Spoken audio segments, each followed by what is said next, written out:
الحمد لله وكفى وسلام على عباده الذين اصطفى أما بعد فأعوذ بالله من الشيطان الرجيم بسم الله الرحمن الرحيم إن الأبرار لفي نعيم وإن الفجار لفي جحيم يصلونها يوم الدين صدق الله العظيم.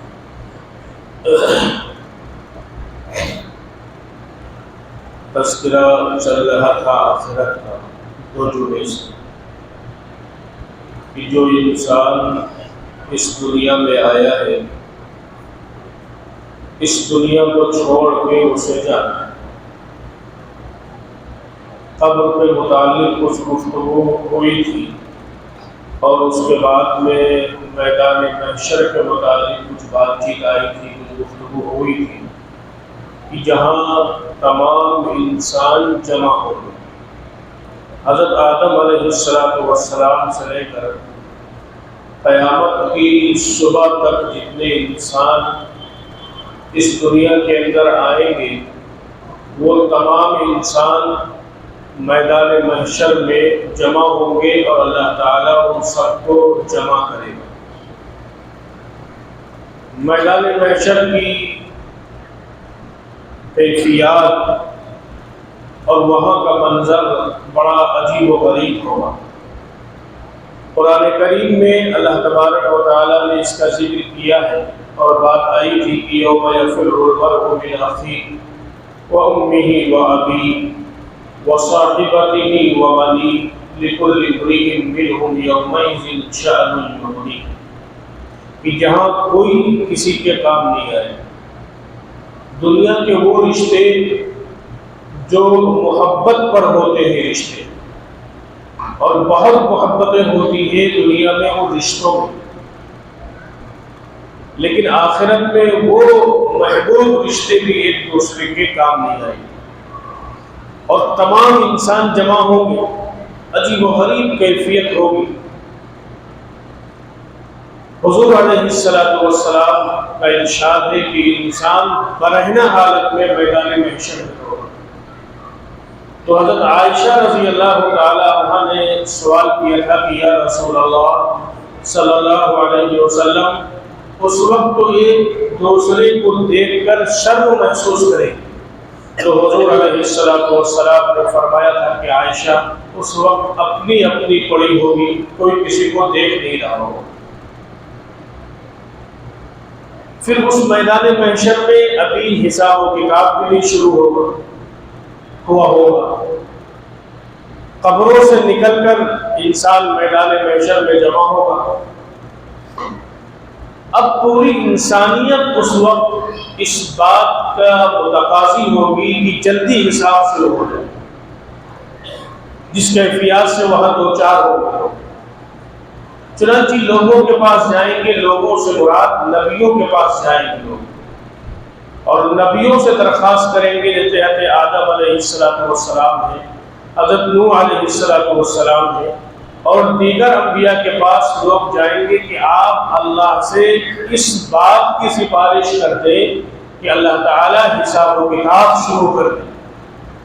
تو یہ جو نبی اور رسول ہوں گے یہ اس وقت اللہ کے پاس جانے سے معذرت کر لیں گے، اور ان میں سے کچھ پیغمبر یہ بات بھی کہیں گے کہ دیکھو ہم سے یہ چوک ہو گئی تھی، ہم سے یہ چوک ہو گئی تھی، کہیں ہم سے اسی کے متعلق سوال نہ کر لیا جائے. اور قرآن کریم میں اللہ تعالیٰ نے ایک جگہ فرمایا کہ اللہ بہت غصے میں، وہاں بڑے جلال میں اللہ فرمائے گا لمن الملک اليوم، کہ آج کس کی بادشاہت ہے. دنیا میں اللہ تعالیٰ عارضی طور پر کچھ لوگوں کو اللہ نے بادشاہت دی ہے، لیکن آخرت میں اللہ رب العزت میدان محشر میں یہ بات پورے جلال کے ساتھ فرمائیں گے لمن الملک اليوم، آج کس کی بادشاہت ہے. تو پورا مجمع، پوری انسانیت خاموش ہوگی. پھر اللہ تعالیٰ خود ہی فرمائیں گے للہ الواحد القہار، اس ایک اللہ کی بادشاہت ہے جو اکیلا ہے، تنہا ہے اور قہار ہے، زبردست. یہ کیفیات وہاں ہوں گی. نبی اور رسول کافر ہوں گے. چنانچہ لوگ آخری پیغمبر امام الانبیاء جناب محمد رسول اللہ صلی اللہ علیہ وسلم کے پاس تشریف لائیں گے۔ جیسے لوگوں نے کہا کہ ہر نبی کی آواز یہ ہوگی رب نفسی، یا اللہ آج میرا کیا ہوگا۔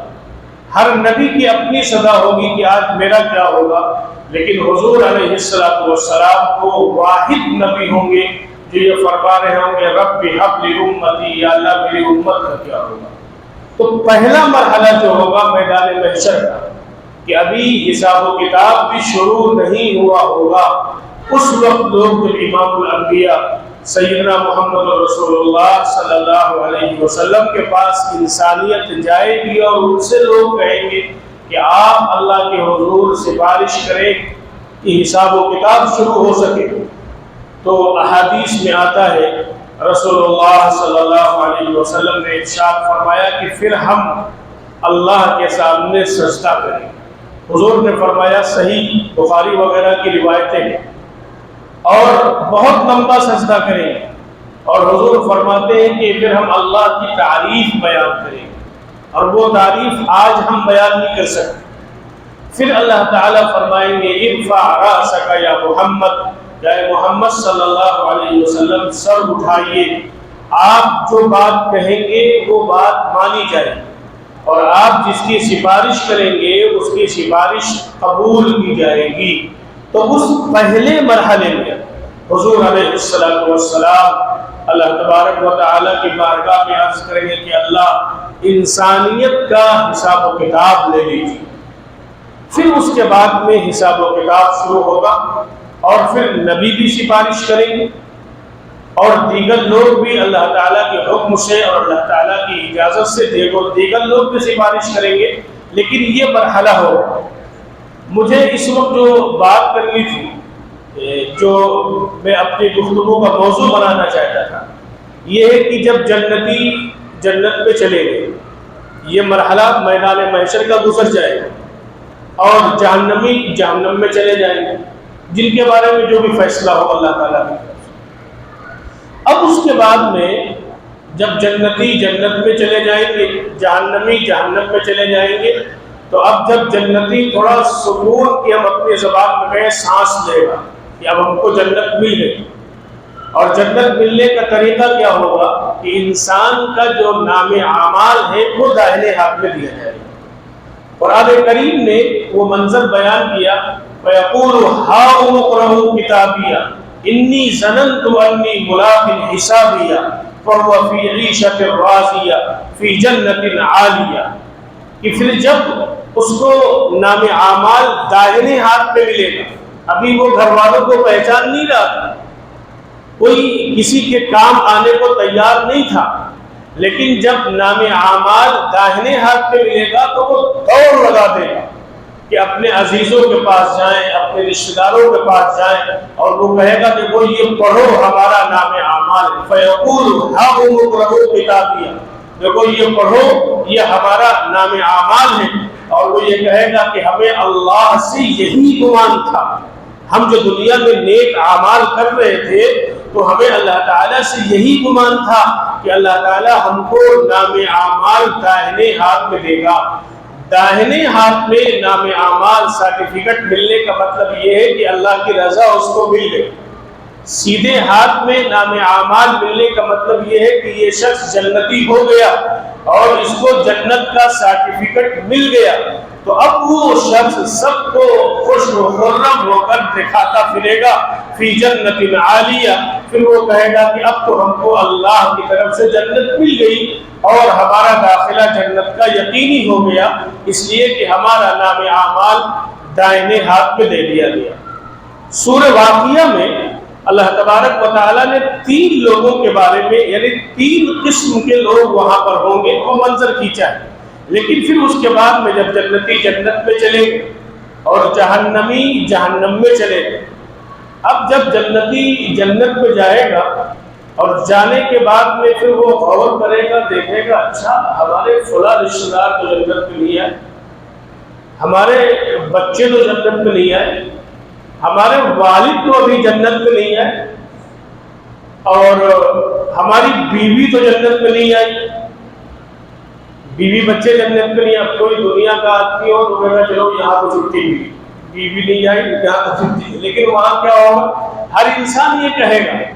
پھر اس کے بعد میں احادیث میں رسول اللہ صلی اللہ علیہ وسلم بیان فرماتے ہیں, اور یہ کچھ قرآن کی بلاغت بھی ہوتی ہے کہ جیسے حضرت لوط علیہ السلام کی قوم کو جب عذاب دینا ہوا اور اللہ نے فرشتے بھیجے, 2 فرشتے انسانی شکل, تو وہ فرشتے پہلے آئے تھے حضرت ابراہیم علیہ السلام کے پاس, اور ابراہیم علیہ السلام سے مل کر پھر گئے تھے حضرت لوط علیہ السلام کی قوم کو عذاب دینے کے لیے.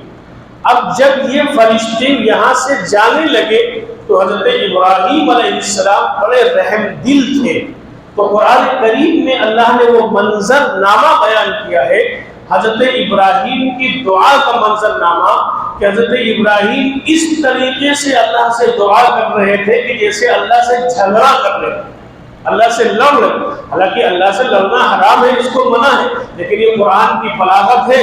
قرآن کریم نے کہا کہ وہ ایسے مجھ سے دعا کر رہے تھے, اللہ فرما رہے جیسے اللہ سے وہ لڑ رہے.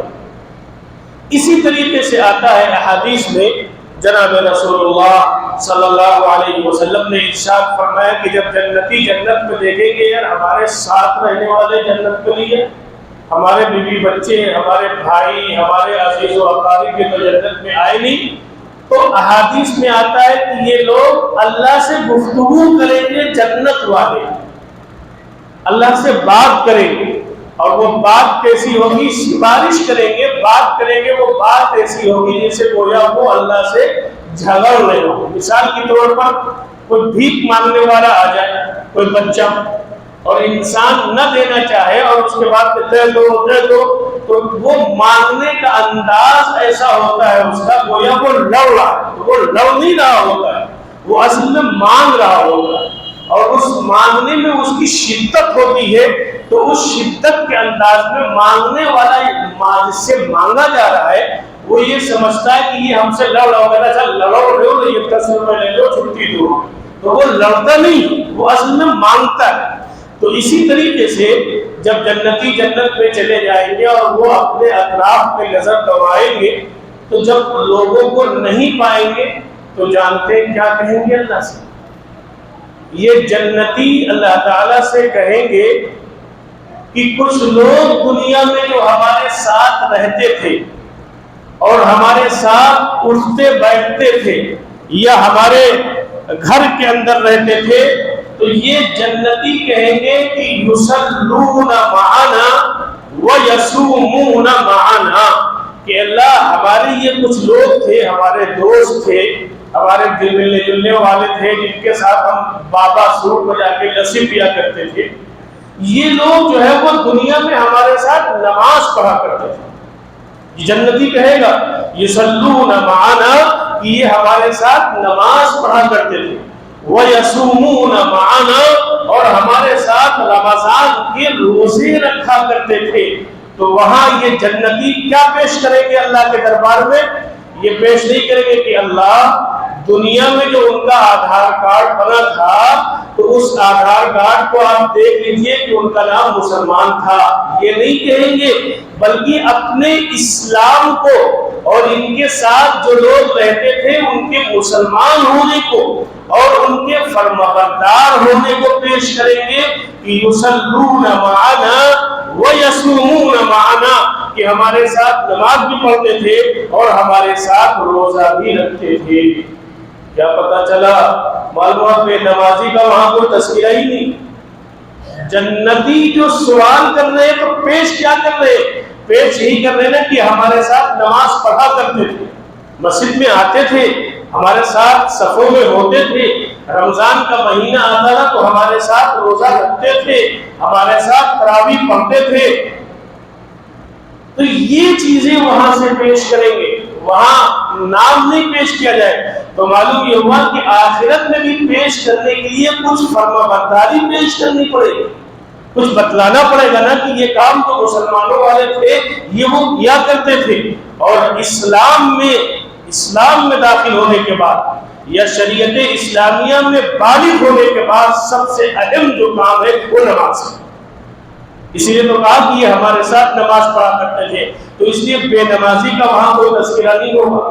تو اللہ تعالیٰ سے سفارش کریں گے، اللہ تعالیٰ سے درخواست کریں گے، اللہ سے کہیں گے، اور احادیث میں آتا ایسے کہیں گے کہ گویا اللہ سے جھگڑ رہے ہیں۔ تو اللہ تعالیٰ ان کی اس بنیاد پر کہ تم گواہی دے رہے ہو نا کہ یہ مسلمان تھے، تم گواہی دے رہے ہو کہ یہ تمہارے ساتھ نماز پڑھا کرتے تھے، تم گواہی دے رہے ہو کہ یہ تمہارے ساتھ روزہ رکھتے تھے، تو پھر اللہ تبارک و تعالی آقا صلی اللہ علیہ وسلم نے ارشاد فرمایا ان کی سفارش کو قبول کرے گا، اور قبول کرنے کے بعد میں ان نمازیوں کو جو یہ جنتی جن کے بارے میں سفارش کر رہا ہے، چاہے اس کے گھر والے ہوں، چاہے اس کے دوست احباب ہوں، اس بنیاد پر کہ یہ دنیا میں نماز پڑھا کرتے تھے، اللہ ان کو جہنم سے نکال لے گا۔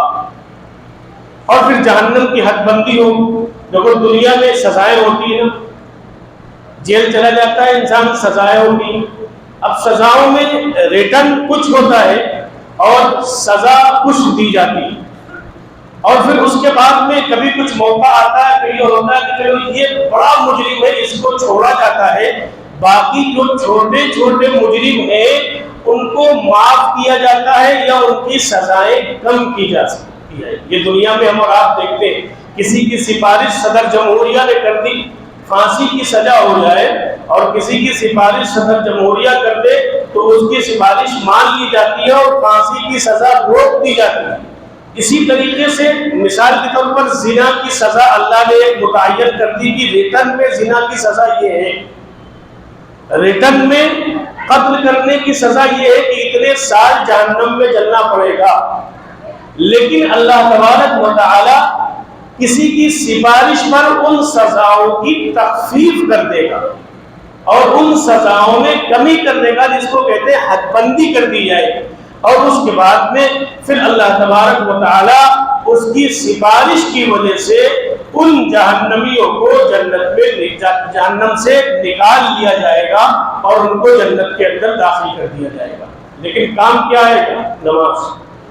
یصلون معنا، یہ جملہ یاد رکھیں، بہت اہم بات ہے۔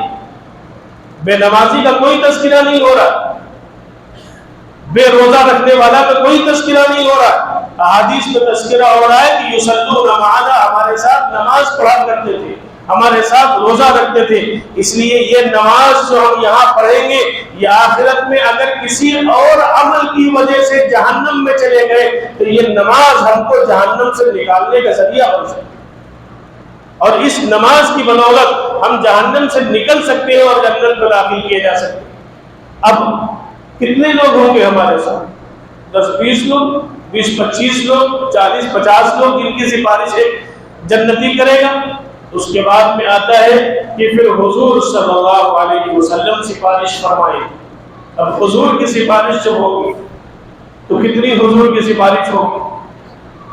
اور جب حضور صلی اللہ علیہ وسلم بھی سفارش کر چکیں گے، جب حضور بھی سفارش کر چکیں گے، اب اس کے بعد میں پھر اللہ تعالیٰ کہیں گے هل يبقى الا الرحمن۔ اس حدیث میں جہاں یہ آیا کہ جہاں یہ جنتی کہے گا یصلون معنا ویصومون معنا، اسی حدیث میں یہ تذکرہ ہے کہ حضور بھی سفارش کریں گے، اور اسی حدیث میں آگے یہ کہ اللہ فرمائے کہ هل يبقى الا الرحمن، کہ لوگوں مسلمان بھی مسلمانوں کے حق میں سفارش کر چکے، اور تمام نبی بھی سفارش کر چکے، اور امام الانبیاء سیدنا محمد رسول اللہ صلی اللہ علیہ وسلم بھی سفارش کر چکے۔ اب اس کے بعد میں اللہ فرمائیں گے رحمان ابھی باقی ہے، هل يبقى الا الرحمن، ابھی رحمان تو باقی ہے۔ اب اس کے بعد میں اب مسئلہ آیا بے نمازیوں، اب اس مرحلے میں بے نمازی نکالے جائیں گے۔ لیکن اب آپ بتلاؤ کہ اگر بے نمازی کی وجہ سے 2-4 سال 10-20 سال جہنم میں جلنا پڑے تو کتنا سخت مرحلہ ہو۔ پھر اب وہاں ہوگا کیا؟ نماز پڑھنے والے نکال لیے گئے، روزہ رکھنے والے نکال لیے گئے، کچھ اور اللہ کے نیک بندوں کی سفارشات پر اور لوگ بھی نکال لیے گئے۔ اب اس کے بعد میں کون بچا وہاں؟ کافر بچے اور یہ گنہگار بچے جو نماز نہیں پڑھا کرتے تھے، یہ بچے. تو اب یہ کافر وہاں طعنہ دیں گے ان گنہگار مسلمانوں کو جو کسی کی سفارش کی وجہ سے ابھی جہنم سے نکالے نہیں گئے. یہ کافر وہاں طعنہ دیں گے کہ دیکھو تم ہم سے کہتے تھے کہ کلمہ پڑھو مسلمان ہو جاؤ، تمہارا اسلام لانے نے تم کو کیا فائدہ دیا؟ تم بھی جہنم میں جل رہے ہو، ہم بھی جہنم میں جل رہے ہیں. تم بھی یہاں کی تکلیف برداشت کر رہے ہو، ہم بھی یہاں کی تکلیف برداشت کر رہے ہیں. تمہارے ایمان نے تم کو کیا نفع دیا؟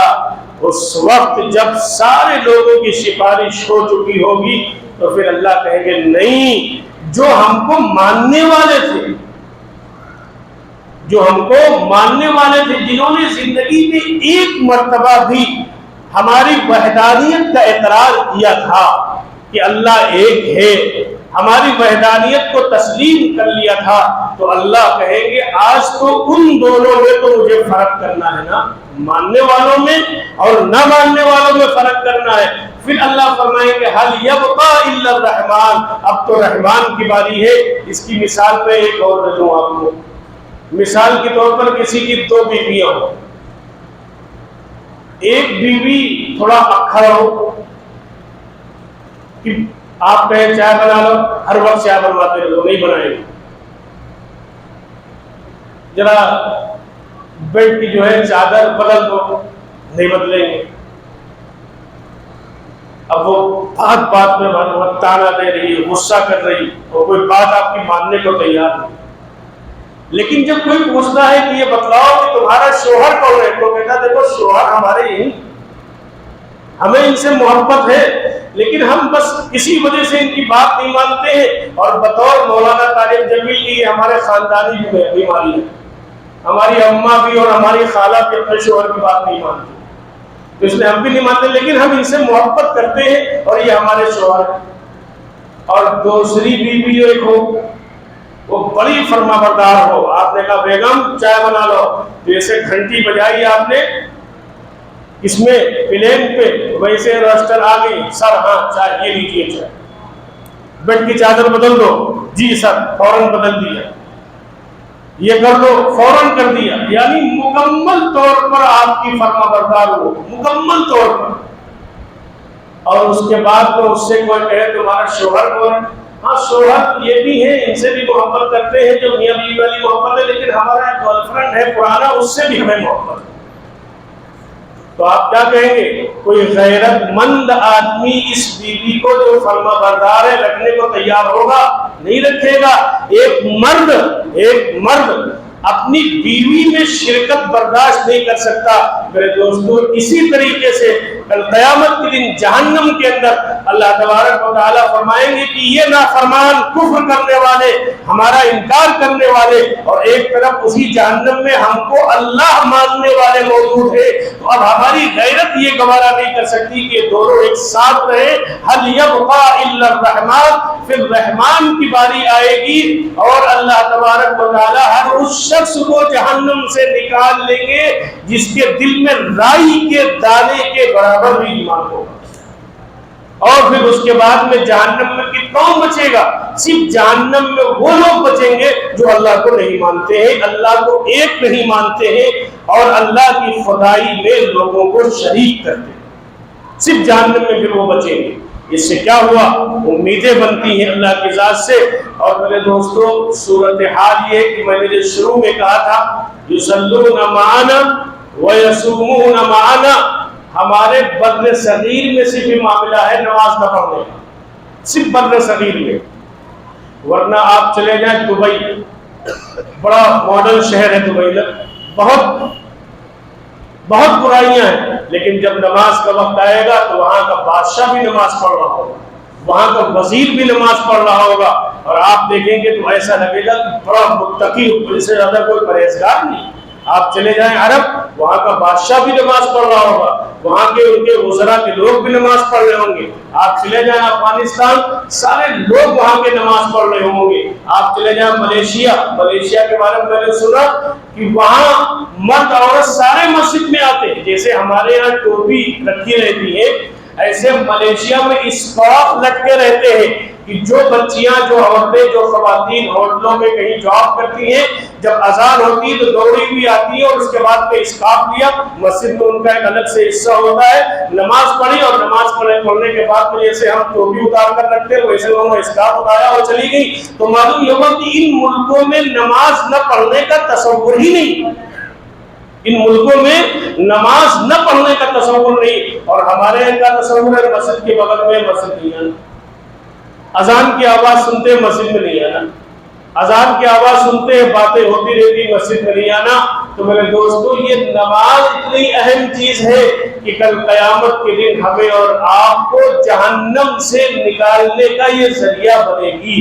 اور بے نمازی کا امام احمد ابن حنبل رحمۃ اللہ علیہ کا فتویٰ ہے، 4 فقہ کے مشہور امام ہیں، ان میں سے امام احمد ابن حنبل فرماتے ہیں کہ جو شخص جان بوجھ کر نماز نہ پڑھے، اب جان بوجھ سے مراد کیا ہے؟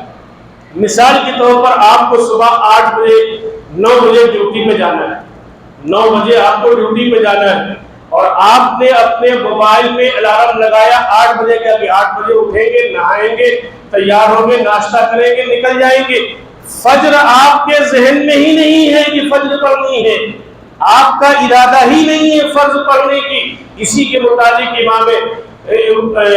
امام احمد ابن حنبل نے کہا من ترک الصلاۃ متعمدا فقد کفر. اس حدیث کی روشنی میں کہ الارم آپ 8 بجے کا لگا رہے ہیں، فجر آپ کے تصور ہی نہیں کہ ہمیں فجر پڑھنی نہیں ہے، ہمیں اٹھنا ہی نہیں ہے فجر میں. تو اس لیے امام احمد ابن حنبل نے کہا کہ جو اس نیت سے سوئے گا تو وہ کافر ہو جائے گا. جمہور علماء نے کہا ہے کہ اس حدیث کا مطلب کافر نہیں ہوگا، لیکن امام احمد ابن حنبل کا فتویٰ اور عرب کے بڑے بڑے علماء جو گزرے ان کا فتویٰ اس بنیاد پر یہی ہے کہ جان بوجھ کر نماز کو چھوڑنے والا نکل گیا اسلام سے. اور اس کے بارے میں انہوں نے کہا امام احمد ابن حنبل کا فتویٰ کہ اس کو مسلمانوں کے قبرستان میں دفن نہ کیا جائے، اس کو اپنی شادی بیاہ میں پوچھا نہ جائے. اب یہ جب تصور ہوگا کہ واقعی ہمیں الارم لگانا ہے 9 بجے کا، تو یہ تصور تو نہیں آئے کہ نماز پڑھنی ہے فجر. تو اب جب فجر کی نماز چھوڑنے کی نیت سے ہی سو گئے تو وہ کہتے ہیں کہ وہ مسلمان کہاں بچا، اسلام کا اہم رکن چھوڑنے کی نیت سے سو رہا ہے. اس لیے میرے دوستو آخرت کے جو مناظر ہیں ان آخرت کے مناظروں میں جہنم سے نکلنے کی ایک ذریعہ بن سکتی ہے نماز. اور ان ملکوں میں جن کا میں نے تذکرہ کیا وہاں نماز چھوڑنے کا کوئی تصور ہی نہیں. یہ صرف ہمارے چند ملکوں میں ہے جہاں نماز چھوڑنے کا تصور ہے. تو طے کرتے ہیں نا انشاءاللہ کہ نماز کی پابندی کریں. کیا معلوم کس وقت آنکھ بند ہو جائے، کیا معلوم کس وقت دنیا سے چلے جائیں، کیا معلوم کس وقت اللہ کی طرف سے بلاوا آ جائے. تو جب بلاوا اللہ کی طرف سے آئے اور ہمارے جانے کا وقت آئے تو ہم کم سے کم فرمانبردار بن کر تو جا رہے ہوں. نماز نہ پڑھنا میں نے پچھلے دنوں بھی کہا تھا یہ اللہ سے بے وفائی. جیسے ایک بزرگ مسجد میں بیٹھے تھے، ایک شخص آیا اور اس نے جلدی جلدی وضو کیا اور وضو کرنے کے بعد میں جلدی جلدی اس نے ظہر کی نماز پڑھی. چند منٹ میں ظہر کی نماز پڑھ کے جانے لگا تو ان بزرگ نے کہا کیا تم نے نماز پڑھ لی، کیا تم نے نماز پڑھ لی؟ تو وہ نوجوان تھوڑی دیر خاموش رہا گردن جھکائے اور اس کے بعد میں اس نے کہا کہ میں تو اللہ کے دربار میں اللہ سے یہ کہنے آیا تھا کہ اللہ میں باغی نہیں ہوں آپ کا، اللہ میں آپ کا باغی نہیں ہوں، اس لیے میں حاضری لگانے آیا تھا. مسجد میں حاضری کا مطلب یہ ہے، نماز کی پابندی کا مطلب یہ کہ اللہ ہم آپ کے باغی نہیں. اور باغیوں کی سزا الگ ہوتی ہے اور جرموں کی سزا الگ ہوتی ہے، باغیوں کی سزا الگ ہوتی ہے. قرآن کریم نے کہا جب جہنمی جنتی جہنمیوں سے پوچھیں گے کہ تم جہنم میں کیوں چلے گئے تو کہیں گے قالوا لم نک من المصلین. تو جہنمی کہیں گے کہ ہم نماز نہیں پڑھتے تھے. یہ قرآن میں اللہ نے کیا وَلَمْ نَكُ نُطْعِمُ الْمِسْكِينَ اور ہم ضرورت مندوں کو کھانا نہیں کھلایا کرتے تھے. تو یہ وجہ ہے جہنم میں جانے کی. تو اس لیے میرے دوستو طے کرو کہ انشاءاللہ نماز کی پابندی کریں گے. اللہ تعالی ہم سب کو نماز کے اہتمام کی توفیق عطا فرمائے.